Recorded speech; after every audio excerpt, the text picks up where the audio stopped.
যে বাবা নিজের রক্ত জল করা উপার্জনে 3 মেয়েকে উচ্চ শিক্ষায় শিক্ষিত করে তুললেন, প্রতিষ্ঠিত করে তুললেন, মৃত্যুর পর সেই বাবার শেষ ঠিকানা হলো একটা মাত্র ভিডিও কল।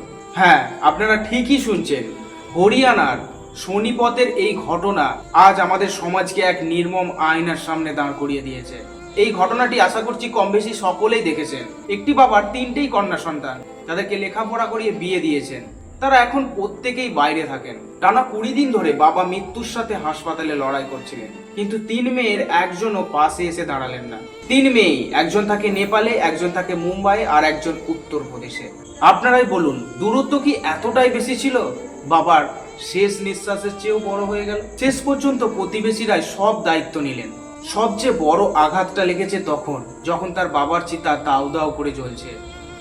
এক মেয়ে ভিডিও কলে জিজ্ঞাসা করলেন, আর কতক্ষণ লাগবে? আমাদের শান খাওয়া করতে হবে। ভাবা যায়? আপনি বলুন তো, কতটা কষ্টের এই চিতার আগুন। যে বাবা জীবনের শেষ মুহূর্ত পর্যন্ত শুধুমাত্র মেয়েদের কথাই ভেবে গেলেন, তার সব সম্পত্তি নিজের মেয়েদের কেরিয়ার করতে শেষ করে দিয়েছিলেন। তার শেষ যাত্রার সময় মেয়েদের তাড়া ছিল শান খাওয়া করা।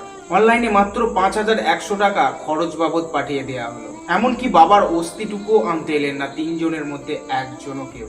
তাদের বলা হলো ভাসিয়ে দিন গঙ্গার জলে। কিন্তু আমাদের পারিবারিক সংস্কৃতি, মূল্যবোধ, নৈতিকতা কি এতটাই সস্তা হয়ে গেছে? কেরিয়ার, টাকা আর ব্যস্ততা এতটাই কি আমাদেরকে অন্ধ করে দিয়েছে যে আমার জন্মদাতার শেষ বিদায়ে ন্যূনতম সম্মানটুকু দিতে ভুলে যাচ্ছি?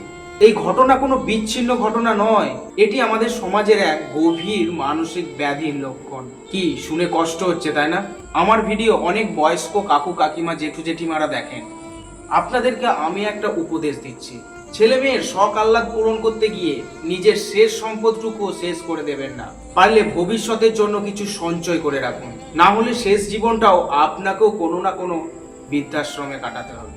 আপনার কি মনে হয়, কেরিয়ার আর দূরত্বের অজুহাত দেখিয়ে বাবা মায়ের প্রতি এই আচরণ কোনোভাবেই মেনে নেওয়া যায়? অবশ্যই কমেন্ট করে জানাবেন।